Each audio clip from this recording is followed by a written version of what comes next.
Hello everybody, I'm TheGamingPlant, and welcome to Bohemian Killing.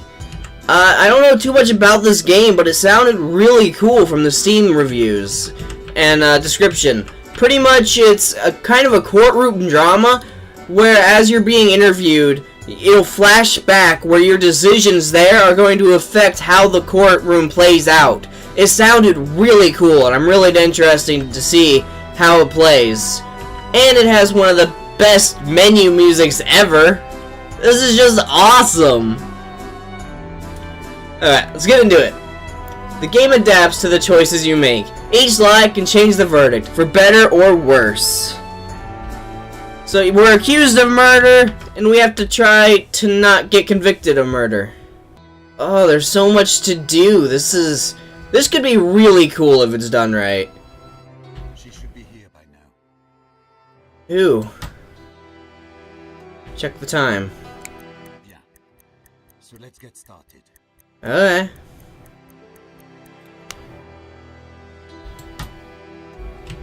Draw my dagger?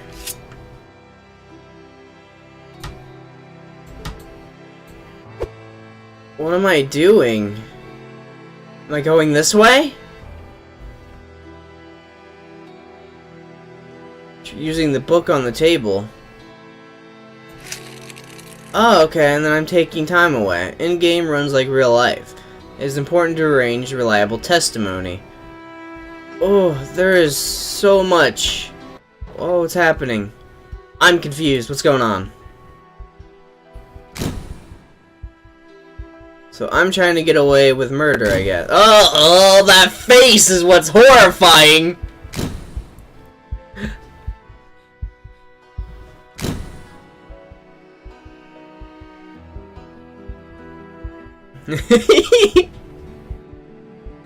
These animations. Stop screaming. The sound effects are great.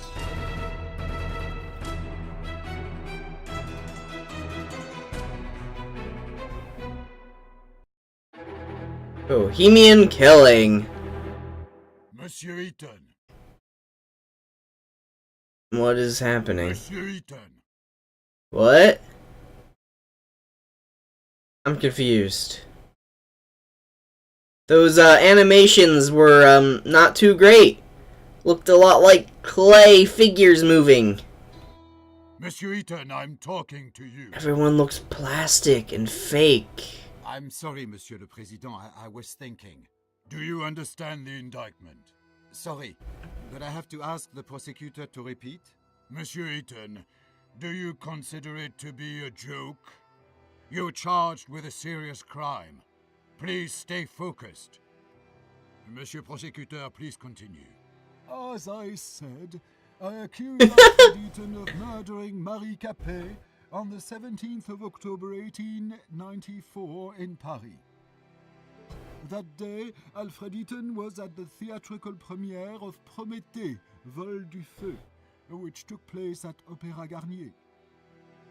As it is apparent from the testimony of witnesses, the accused left at about 8:30 p.m., before the end of the banquet. At about 9:25 p.m., he rented a room in his name at the Caucasus Hotel, which is adjacent to the building in which he lives. It was in that room that approximately at 11:16 p.m. Marie Capet was murdered. Next, the accused returned to his house, and at about 10:05 p.m. he entered his apartment in the company of Marie Capet, or let her in. It results from the fingerprint analysis. It did not show the victim's fingerprints on the outer side of the door, only on the inner. Alfred Eaton, by means of deception or threats, led the victim to his secret workshop, which is located on the first floor of his apartment. The police report did not indicate any signs of struggle or resistance. So I'm gonna have to prove all of this wrong somehow. Probably wanted to test on Marie Capet the prototype of a torture machine of his construction, which was in the room along with medical tools and manuals of torture. Okay. That's not fun. When Marie realized what the accused intended to do, she grabbed a metal rod lying in the room and hit the accused on the head, which caused a real threat to his life and, according to doctors, may have caused unconsciousness. The fingerprints of Marie Capet's left hand were found on the rod, as well as Alfred Eaton's traces. Oh, that's gonna be hard to disprove. Traces of blood were also found on the floor of that room. At the time of his arrest, the accused had an extensive wound on his head, as confirmed by medical examination. Seizing the opportunity, Marie Capet fled from the apartment.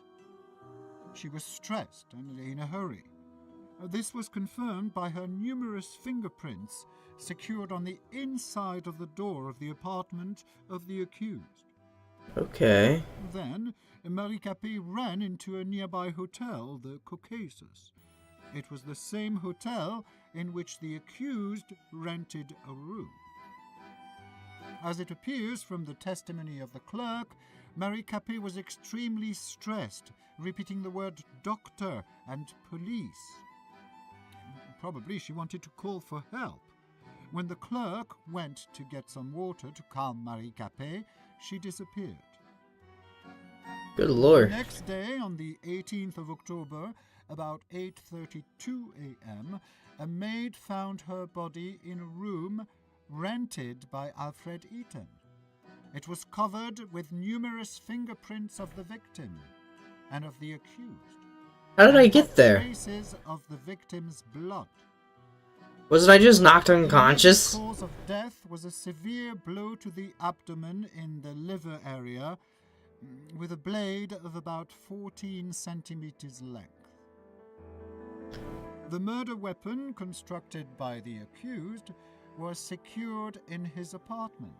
There's so much stuff. Marie Capet's unwashed blood stains were still present on it, as well as the fingerprints of the accused.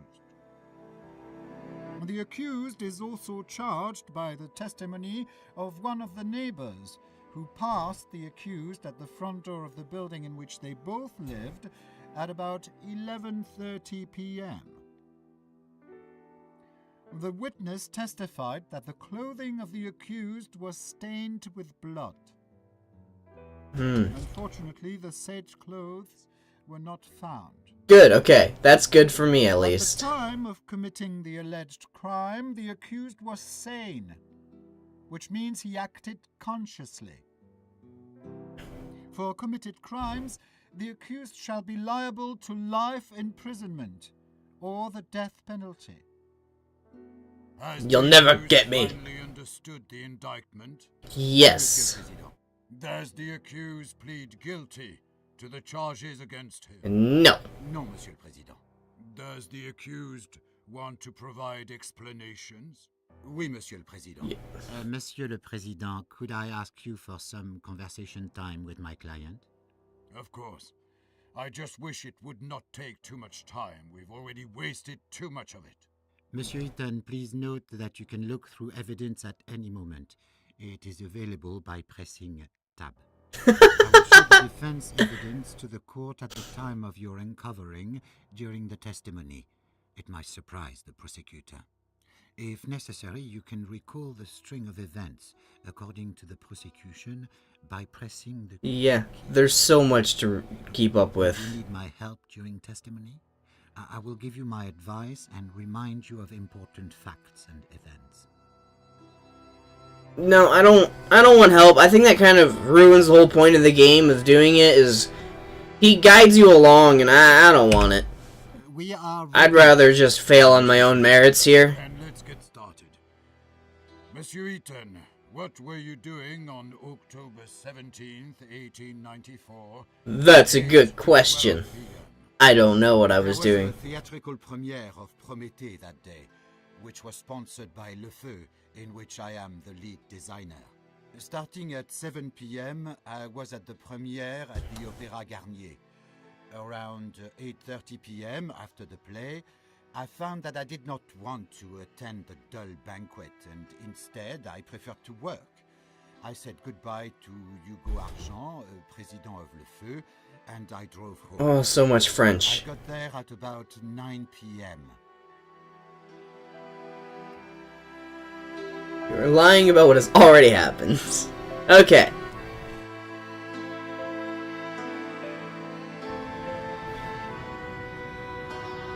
Oh, so much to do!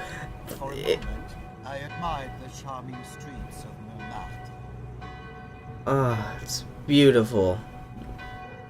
The environments actually aren't ugly, it's just the decided people. to go for an evening walk. Yeah, let's go for a walk. I do not recall that part. I didn't go there. Yeah. For a moment, I admired the charming streets of Montmartre. Let's just go for a little walk. I don't think it'll let me, though. I do not recall that part. Alright, we're gonna go in here.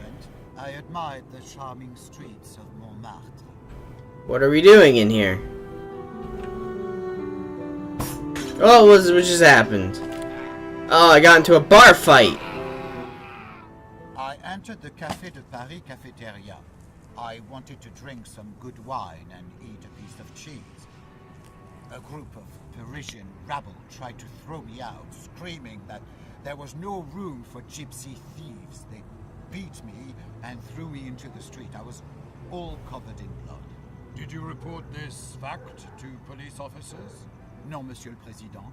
I decided that it was not worth losing my time. And why is that? A second of my work is more important than the lifetime of each and every one of those plebeians. Besides, if I had reported it, I would have done them a favor. What do you mean, Monsieur Eaton? Yeah. In jail, they would have had better living conditions than those holes that they call houses. I understand. Please return to your testimony. He understands. And then I got in my car. I wanted to start the car and go for a ride, but it ran out of fuel. From l'Opéra Garnier, I already returned on fumes. Okay, so we have to get gas. I guess. This is confusing. Can I go in here I opened the gate. and ask people for gas? I entered the nearby hotel, Caucasus.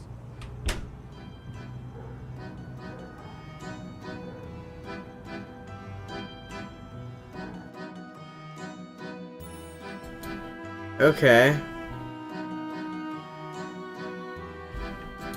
I tried to open the door to the restaurant, but it was closed because of the late hour. Next, I threw a few francs to the fountain in the hotel. Okay. I don't know how that helps anything. Let's talk to this guy. Let's talk to this guy. Apparently, the clerk noticed my state, but the rules of savoir-vivre did not let him make any commentary. I wanted to rent a room in a hotel, but the clerk said that a room had already been rented in my name. What? He said it's on the top floor and gave me a spare key. I must add that the conversation with this man was not held at about 9:25 p.m., as according to his testimony, but at a different time. Monsieur Eaton, do you claim that you did not rent that room? Oui, Monsieur le Président, but I knew it could not be a coincidence. The name Ethan is not that common. I suppose not. You tried to learn more from the clerk. Yes, however, he hid behind his professional secrecy. I knew he wouldn't tell me a thing. I do not understand one more thing. You live next to the hotel, so why did you want to rent a room there? Sometimes I meet up with some girls of the Moulin Rouge, and due to my reputation, I prefer not to do it in my apartment. Did you meet Marie Capet face to face? No, Monsieur le Président, never. I understand. Please continue. Okay. Interesting. I wanted to check the guest book, but I couldn't do that with the clerk nearby. Well, can I get the clerk to go away? Can I destroy a lamp? Can I do something? So many questions! I opened the elevator grate. Yes, I did. And then I went to the second floor.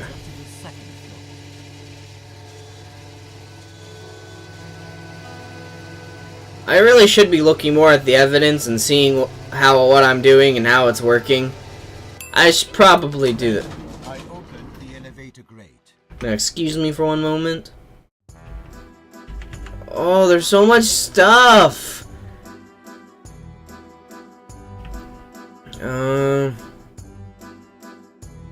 Okay, I explained the blood in a bar fight. Apparently I'm a gypsy. But, explaining a lot of other things is not gonna be easy. Oh, there's so much.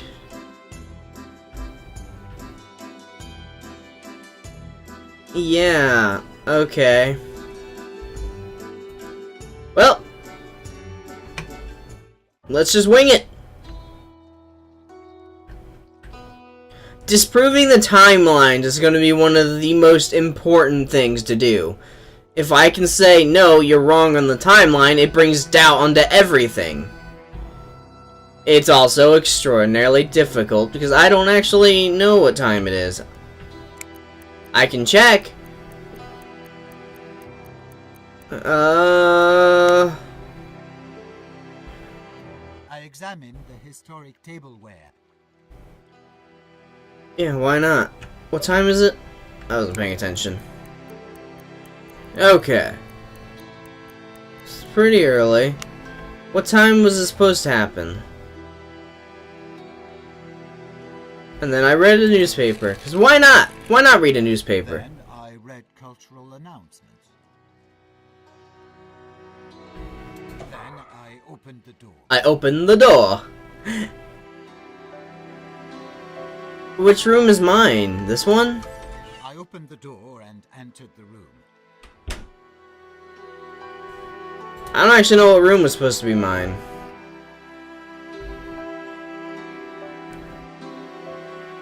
Yeah. Later, I tasted some champagne from the ice bucket. And apparently I got drunk because everything's blurry now. And then I read the newspaper while drunk. I read cultural announcements. Again. Ah, boy. Okay. I was tired after the banquet, so I immediately went to sleep. I was even too tired to undress. Whoops. You want to testify, Monsieur Eaton? Oui, Monsieur le Président. And so I close the hearing. It is time to present... This is interesting. I'm very confused. But this is really cool.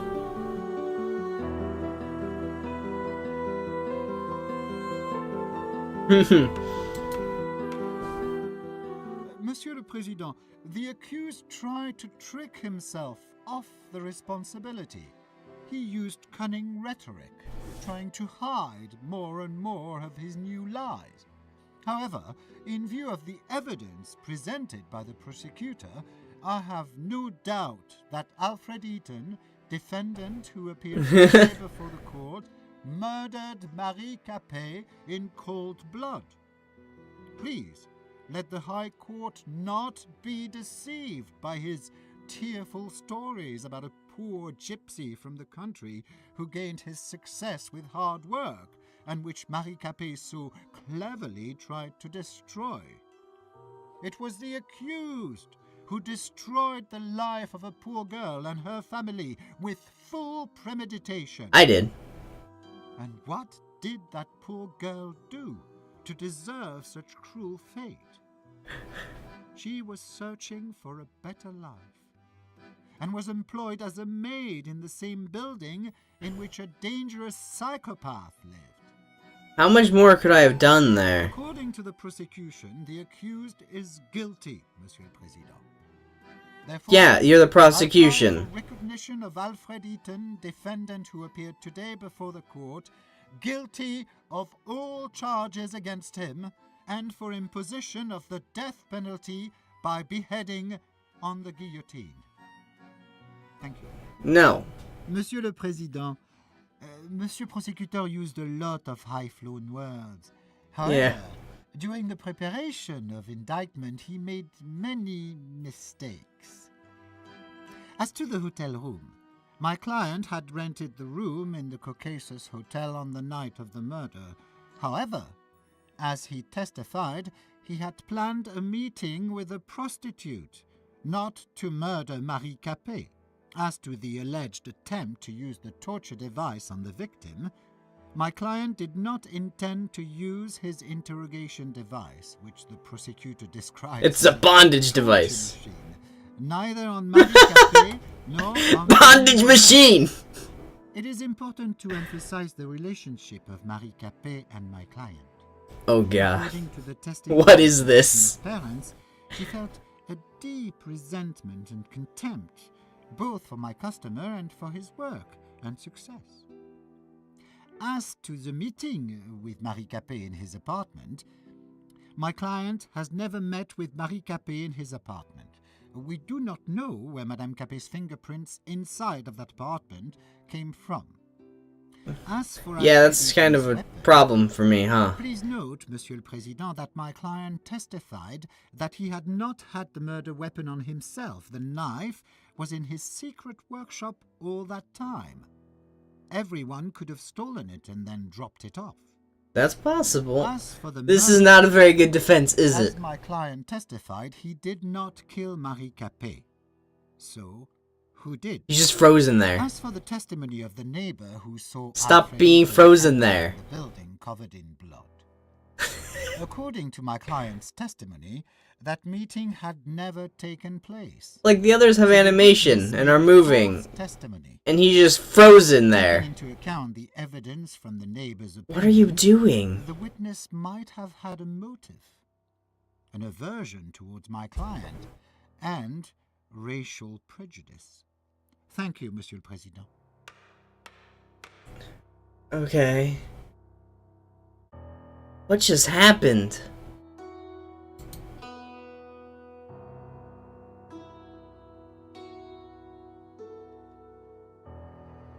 A letter from parents, Okay, I'll figure out what's going on in the next episode. Thank you guys for watching. If you liked what you saw, press that like button, leave a comment down below, and subscribe to keep up to date with all my latest videos. This is a really interesting premise for a game, and I love it.